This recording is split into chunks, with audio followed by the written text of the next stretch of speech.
Assalamualaikum warahmatullahi wabarakatuh. Alhamdulillahirabbil alamin.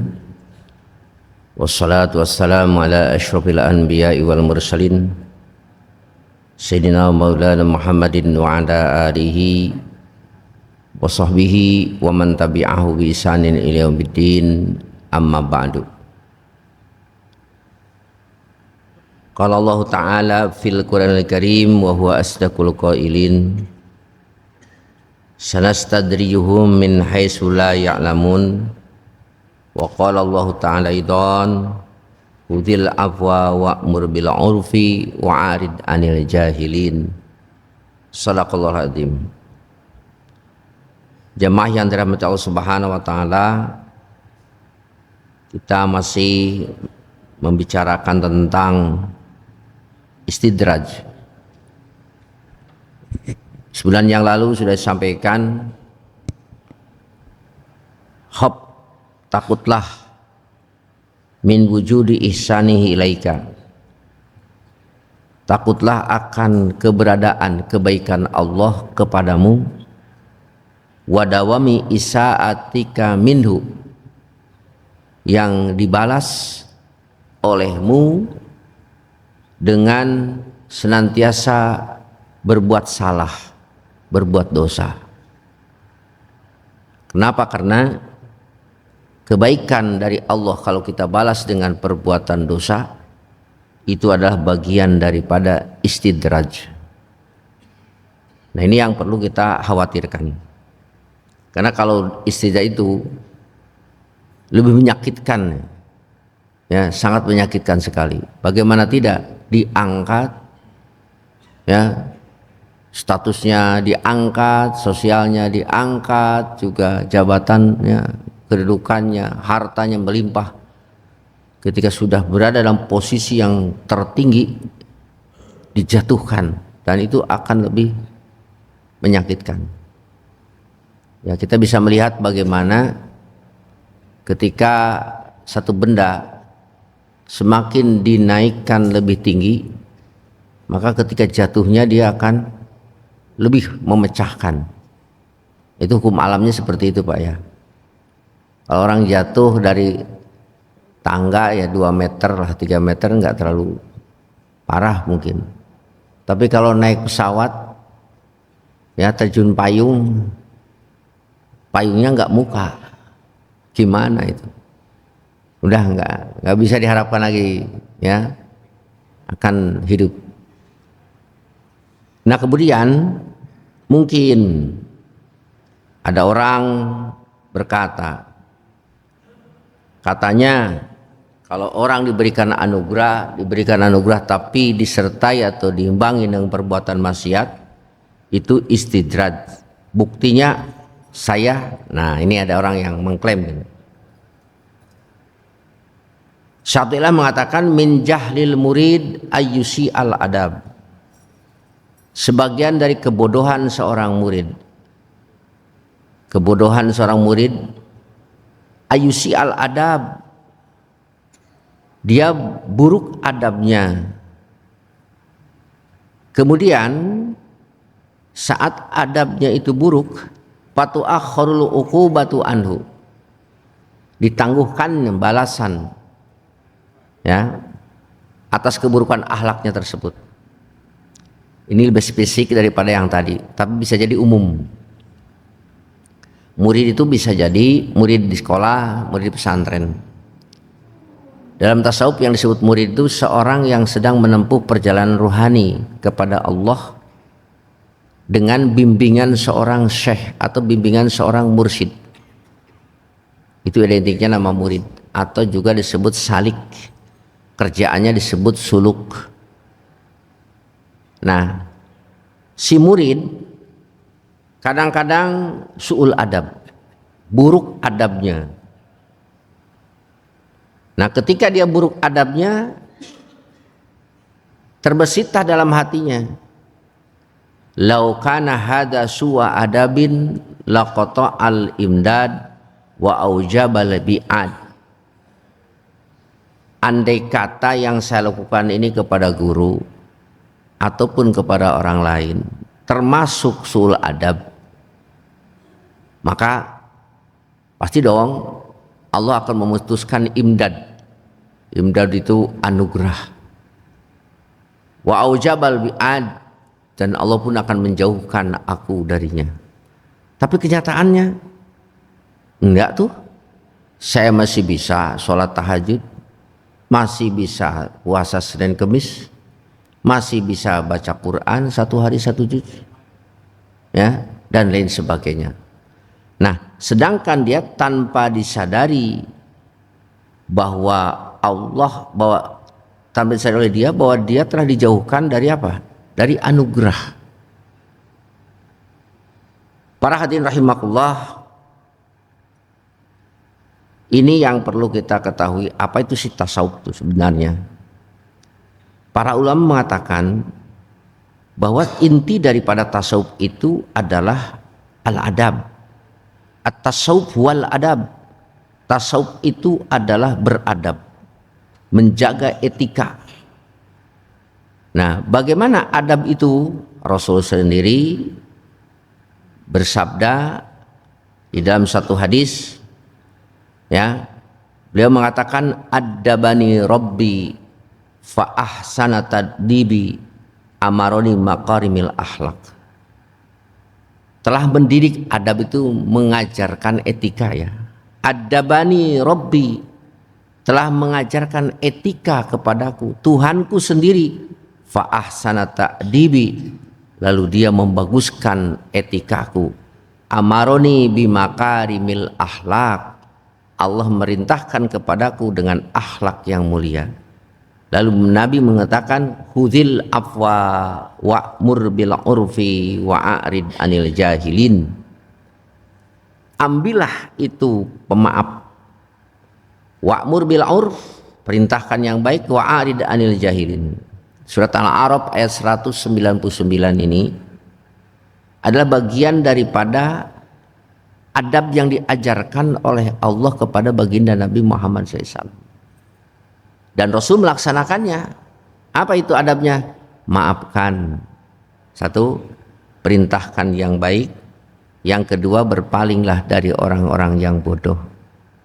Jadi, ya, itu kita harus tahu secara garis besar, belajar tasawuf itu adalah belajar memahami, mengamalkan adab.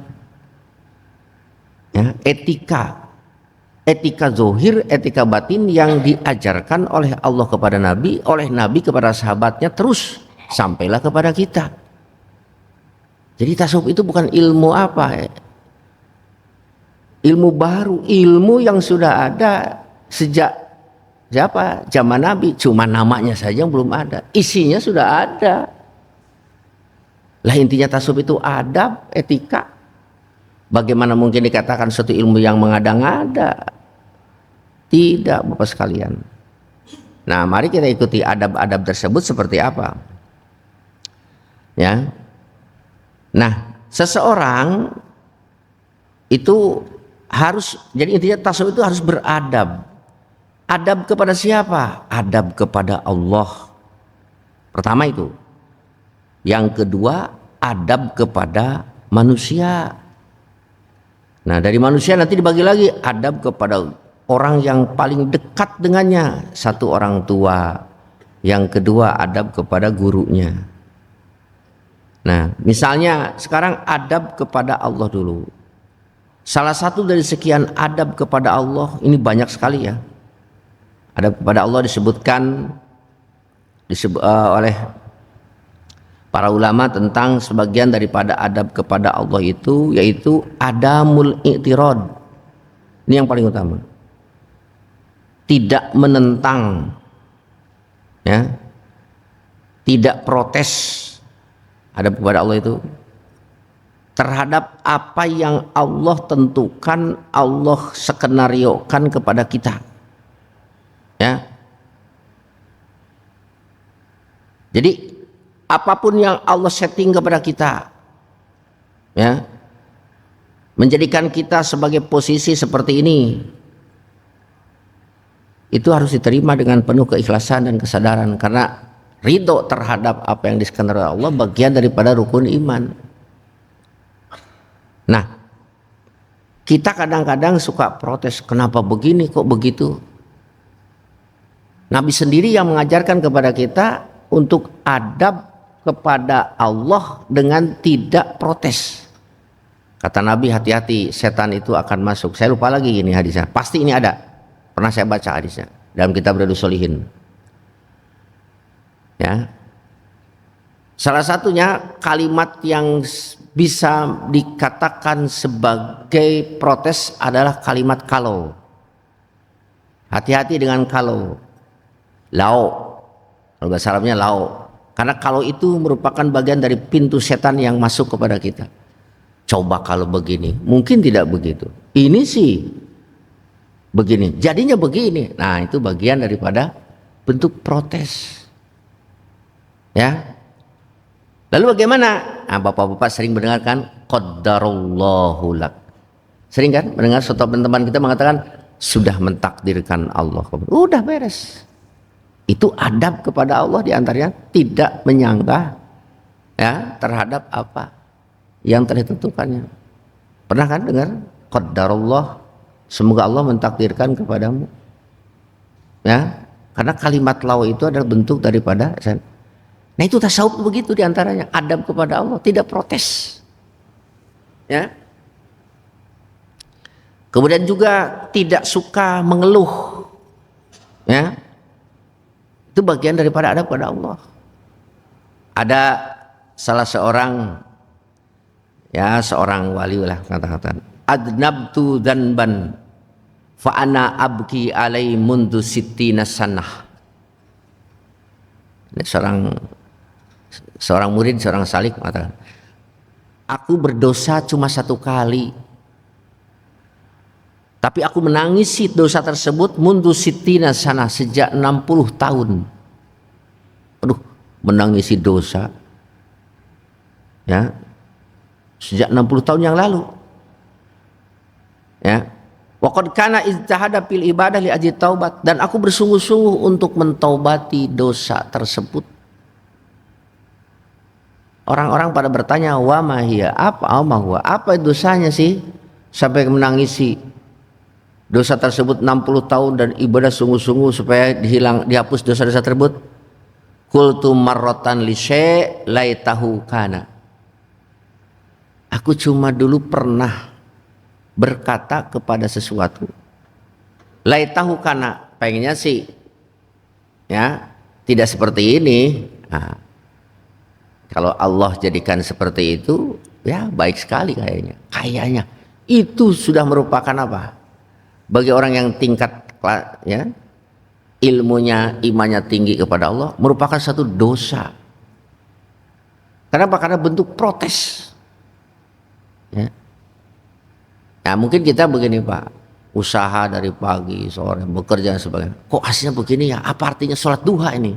Nah, itu kan, apa artinya sholat tahajud saya, padahal sudah tahunan, puluhan tahun kok masih begini-begini saja gitu, jalan di tempat itu. Hati-hati, lisan kita terucap itu sudah merupakan bentuk protes, keluh kesah pada Allah Subhanahu wa taala, dan itu bagian daripada su'ul adab. Ya, tadi sabda Nabi diulang lagi, jangan sampai kalimat lau masuk, karena kalimat lau kalau itu bagian daripada cara setan untuk menerobos, menggoda kepada kita. Ya. Nah, kemudian apa lagi Pak sekalian? Ya. Ada seorang yang termasuk ya adab kepada Allah Subhanahu wa taala. Ada seorang sama penempuh rohani, seorang salik gitu. Dia pada suatu saat dia susah melaksanakan apa? Ini namanya siri sakoti. Dia susah sekali untuk melaksanakan aktivitas ibadah. Ya. Sholaitul isya wastagharat bi wirdi lailatan minal layl pamadatu riji ila mihrab. Kok kenapa ini? Hari ini sulit sekali melaksanakan Ya, aktivitas ibadah seperti hari-hari yang lalu. Terasa mudah gitu ya. Ini namanya siasat itu. Pada saat itu dia malamnya bermimpi. Ketika bermimpi, aku didatangi, ada suara yang seorang malaikat mungkin, ya sirri kadzalika tujalisul muluk pada mamtu rij.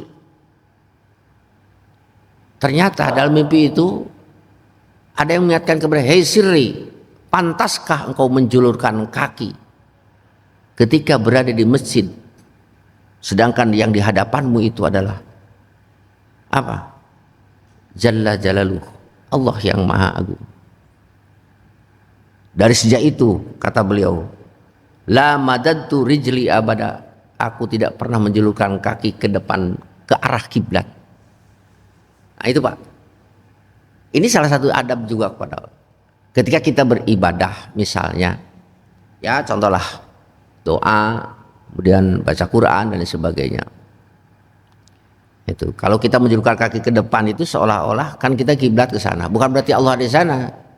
Ya memposisikan lah tempat yang istimewa itu kiblat, mustaqbil kiblah, Ka'bah. Nah sebagian daripada adab itu bagi mereka menjaga apa, organ tubuh ini. Ketika kaki dijulurkan ke depan itu sudah tidak beradab menurut mereka, dan sampai Sidi Sakoti kena hukuman sulitnya melaksanakan wirid atau kebiasaan baiknya.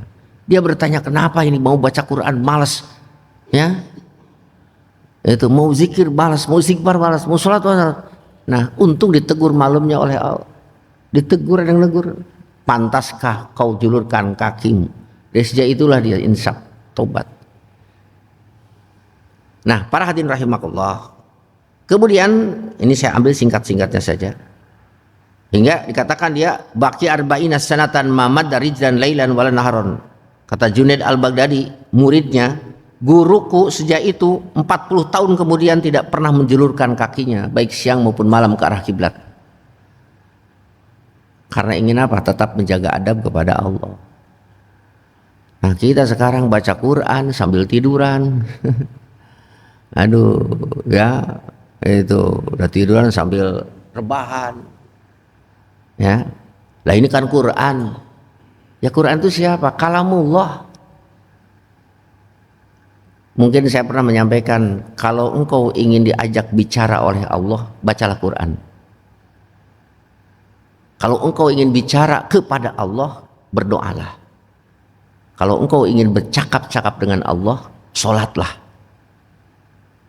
Saya ulang lagi, kalau engkau ingin diajak bicara oleh Allah, bacalah Quran. Karena Allah sedang mengajak bicara kepada kita, ya ayyuhalladzina amanu ya ayyuhan nas, gitu kan? Kalau engkau ingin mengajak bicara kepada Allah, berdoalah, ya Rabb, kabulkanlah doaku. Allahumma inni as'aluka. Allah ini. Kita sedang berkomunikasi dengan Allah.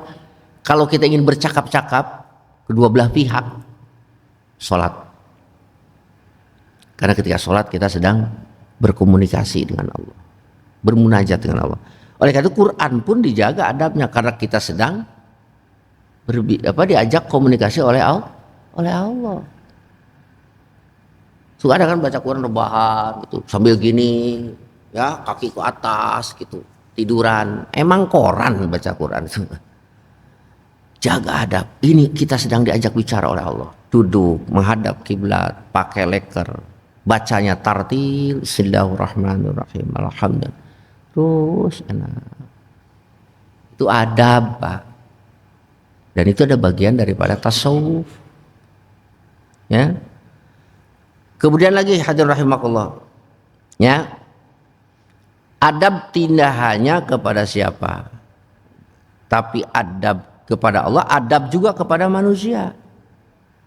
Nah ini adab kepada manusia banyak, ya. Di antaranya adab kepada manusia itu yang paling perlu dijaga adalah tarkus syakwa ilaih. Ya, jangan suka mengeluh, tidak mengeluh, tidak curhat, ya, kepada seseorang dengan harapan mendapatkan belas kasihan dari orang tersebut. Ya.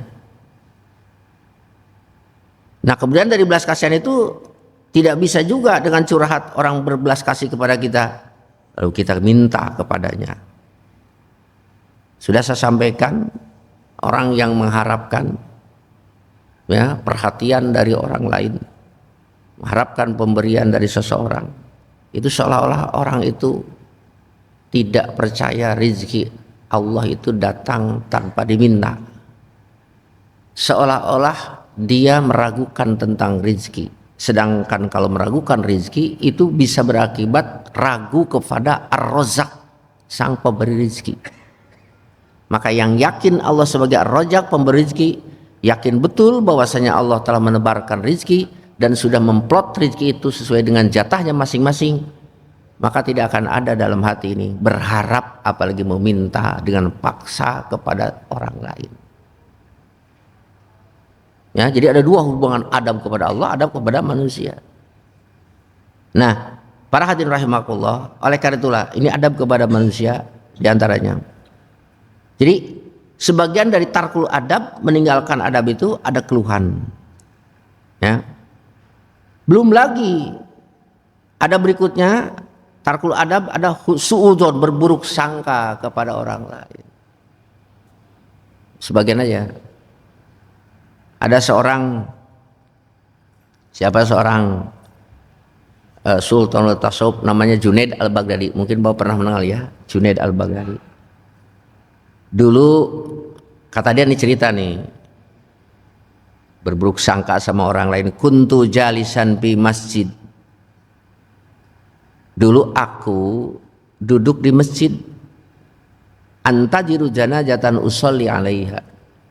Duduk di masjid menanti jenazah yang akan disolatkan, ya, itu.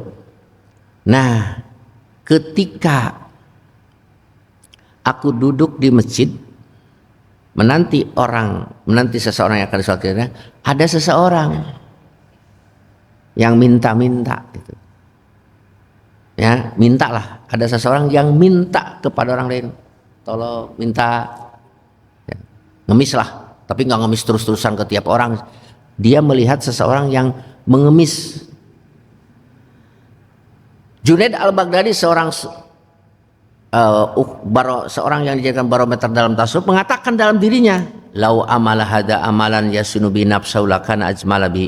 Ini orang tenaga besar, kalau digunakan untuk bekerja masih bisa tuh bekerja tanpa harus meminta-minta. Nah, itu dalam hatinya Junaid seperti itu, nggak diucapkan. Lalu dia bagaimana? Fansarabtu ila manzili. Aku pulang ke rumah. Kemudian kalau di malam hari aku sudah terbiasa. Apa terbiasa? Istighfar. Dari istighfar itu sering menangisi dosa-dosa. Kemudian sholat dan baca Quran dan sebagainya. Ternyata ya, pasakola alayya dami wari. Seluruh aktivitas itu terasa berat aku lakukan. Berat sekali. Aduh, Masya Allah. Mau sholat ngantuk. Ya. Ngantuk berat. Mau baca ini susah banget. Tiba-tiba dia tertidur. Dengan meninggalkan kebiasaannya, baca surat Waqiah, baca ini, sholat ini, sebelum tidur tuh. Tapi itu tidak bisa dilaksanakan, berat niatnya. Nah, ketika dia tidur dalam keadaan tidur, dia melihat dalam mimpi nih, si pengemis atau orang yang minta itu sedang diusung di atas tandu oleh beberapa orang. Nah, orang yang nandunya ngomong, kullahma, makan tuh dagingnya, faqad igtabtahu, karena engkau telah menggibahnya. Aduh, ya. Junaid tercengang, kapan aku menggibahnya? Aku enggak. Dia kaget, loh kok ini pengemis yang tadi siang aku katakan dalam hati seperti ini, dia di atas tandu, jadi seolah-olah seperti raja gitu ya. Aku kaget, ya. Dan orang yang menandunya mengatakan, makan tuh dagingnya, karena engkau telah menggibahnya. Kita kan sering mendengar ya, dalam Al-Quran itu, orang yang gibah itu adalah orang yang makan daging saudaranya. Pakarih tumu, pasti kalian kan tidak suka. Kata. Itu firman Allah. Saya lupa lagi ayatnya itu. Nah Junaid Junaid mengatakan, kapan saya menggibahnya? Saya toh hanya berkata dalam diri, ya itu. Kalau orang itu bekerja tentu dia lebih bagus lagi. Faqila ma anta mimman yurdi minka bimislih. Kamu tidak tahu kan bahwa orang itu sebenarnya tahu apa yang kamu lintaskan dalam hati dan dia tidak suka dengan kata-katamu itu. Oh gitu ya. Bangun tidur Pak, langsung dia mencari laki-laki yang dia pernah lihat di masjid tersebut. Paroaitu fi maudin. Ternyata ketemunya dia sedang berada di pinggir kali mungutin sampah-sampah. Mungutin dedaunan yang dibuang orang. Jadi artinya di sana ada kebun sayuran yang sudah tidak dipakai dibuang ke mana? Ke sungai. Itu kan boleh, barang halal. Dipungut oleh dia untuk dijadikan makanan. Passalam tu alaihi.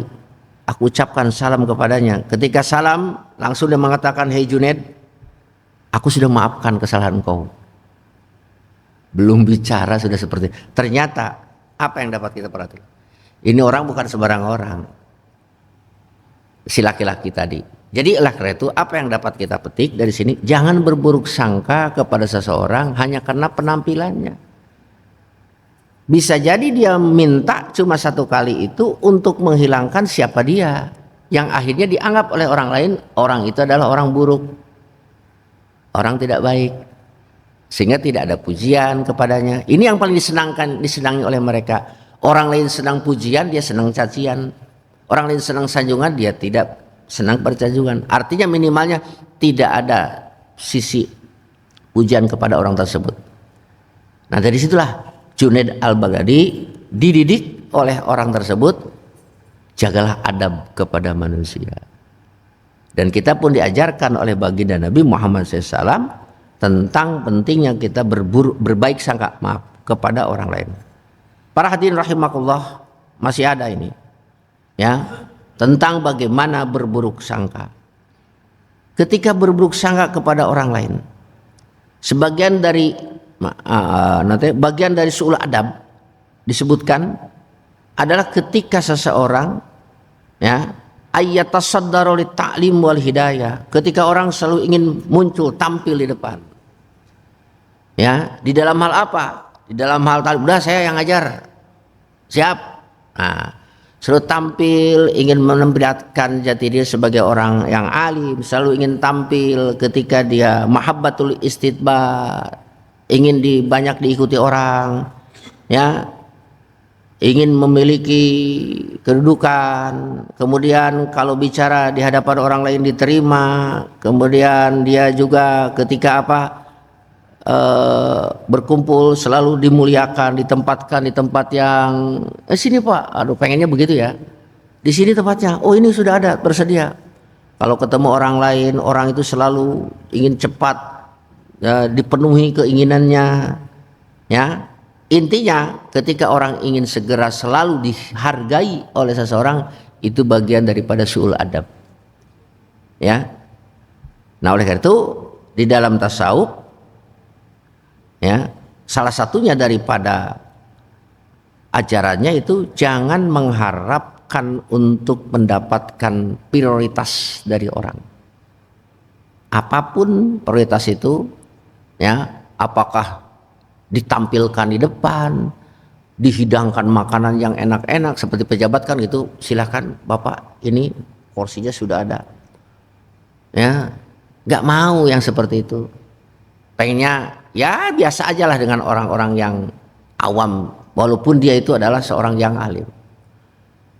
Hadirin rahimakallah, saya dulu pernah dengar cerita, ini di kita lah, ada bapak mungkin mendengar ya, Ketua MUI almarhum Kiai Haji Sahal Mahfudz, Ketua MUI sebelum Kiai Ma'ruf Amin pusat. Badannya kecil tapi dia ahli fikih. Di pondok saja sudah ngarang buku berbahasa Arab. Ya, saya punya bukunya itu. Namanya Kiai Sahal Mahfudz itu.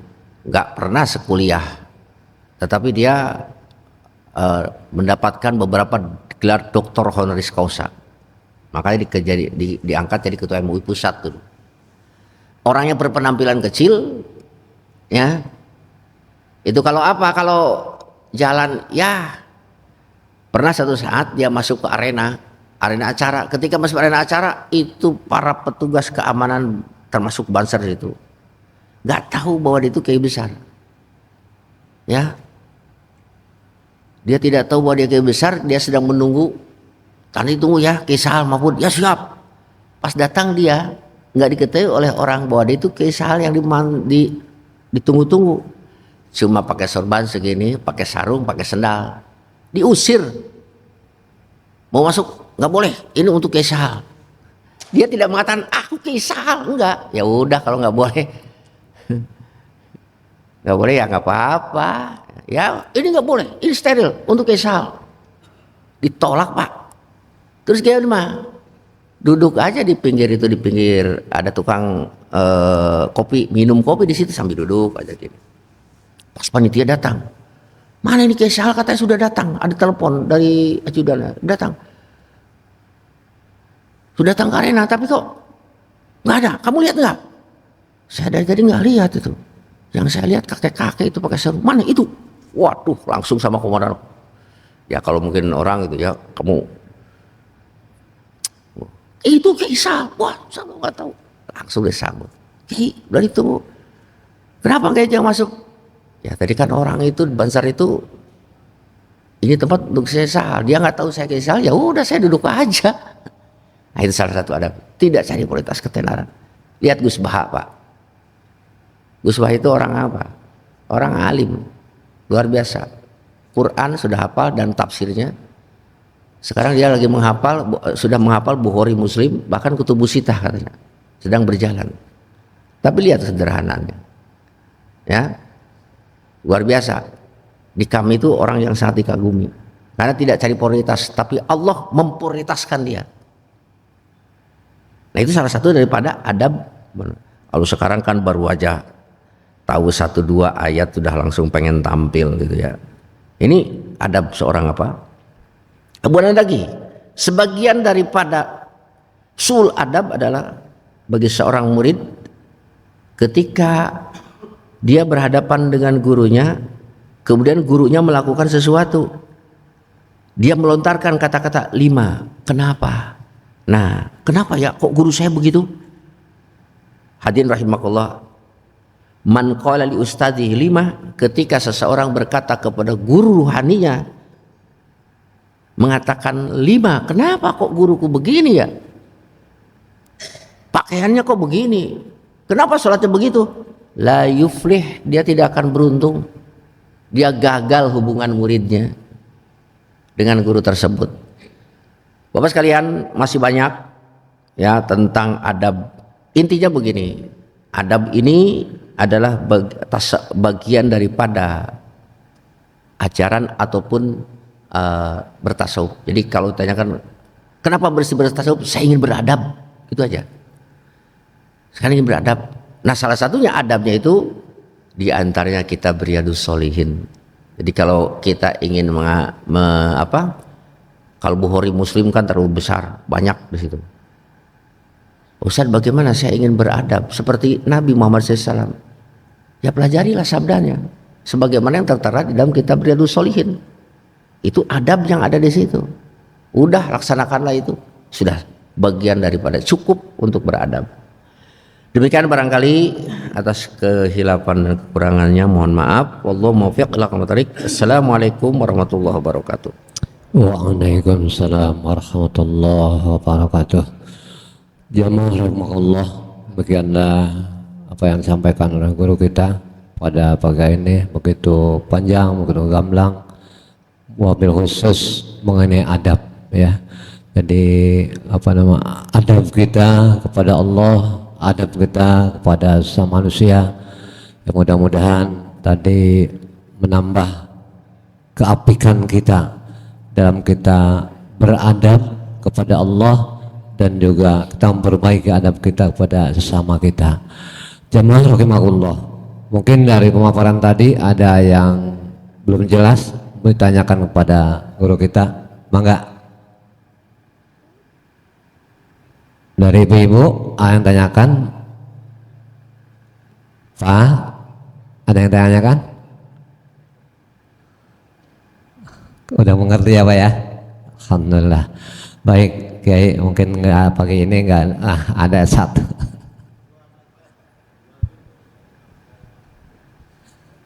Adab kita juga kepada istri harus punya akhlak baik.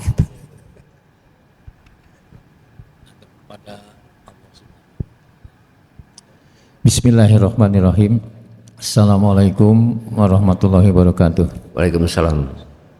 Saya tadi mendengar kalau itu adalah termasuk daripada sifatnya syaitan. Kita seringkali Pak Ustadz, Ya. misalnya kita pergi kemana, kemudian katakanlah dapat musibah, lalu di hati kita, coba kalau saya lewat sebelah sana mungkin nggak kena, atau kalau misalnya saya lebih cepat atau terlambat 5 menit mungkin saya tidak mengalami musibah seperti ini. Nah, kalau ada pemikiran seperti itu tadi kan itu termasuk adalah salah satu sifatnya syaitan. Nah, terus kita menghadapi musibah ini, kita itu harus bagaimana sebaiknya? Demikian, terima kasih. Assalamualaikum warahmatullahi wabarakatuh. Ya, sebagaimana Nabi mengajarkan kepada kita, yaitu dengan istirja, inna lillahi wa inna ilaihi rajiun. Istirja itu bukan hanya untuk kematian Pak ya. Segala sesuatu yang tidak menyenangkan kepada kita menurut nafsu kita, musibat, dan kita dianjurkan mengucapkan inna lillahi wa inna ilaihi rajiun. Nah, udah beres, segitu aja, tuntas. Ya, terus kembalikan lagi. Ya memang sudah rencananya begini, mau diapain lagi? Iya. Cukup barangkali. Mungkin ada lagi? Satu lagi? Oh iya, nah ada slide.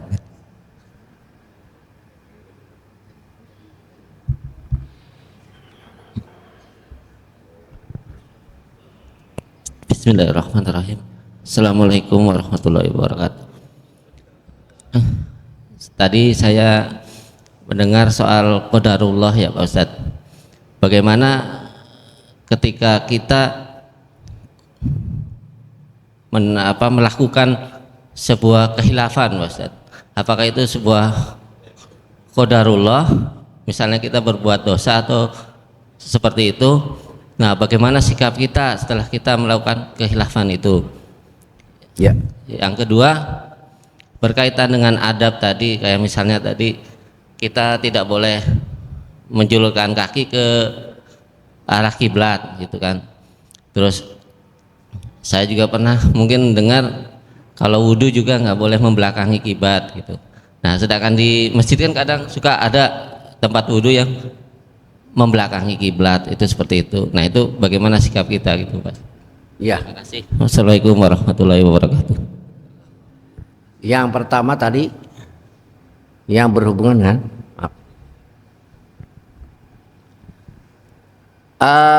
sikap ya. Tadi sudah sampaikan bahwasanya ketika kita pertama menjulurkan kaki ya, itu sebagian daripada adab.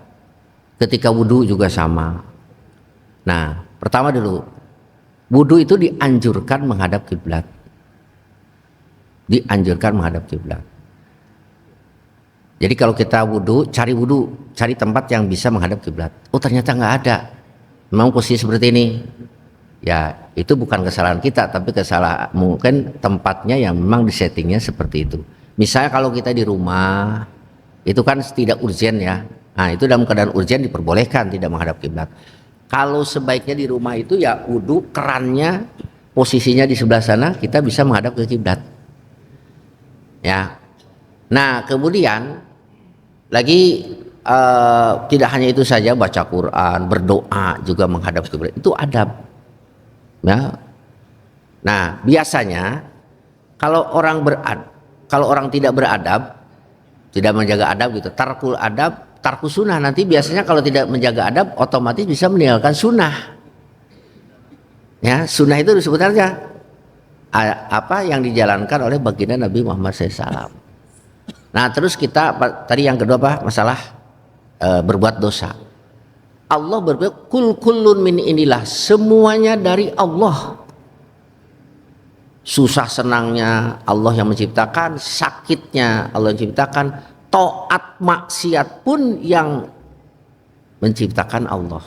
Tetapi ya, ketika kita melaksanakan taat dan melaksanakan maksiat harus punya adab. Bagaimana adabnya?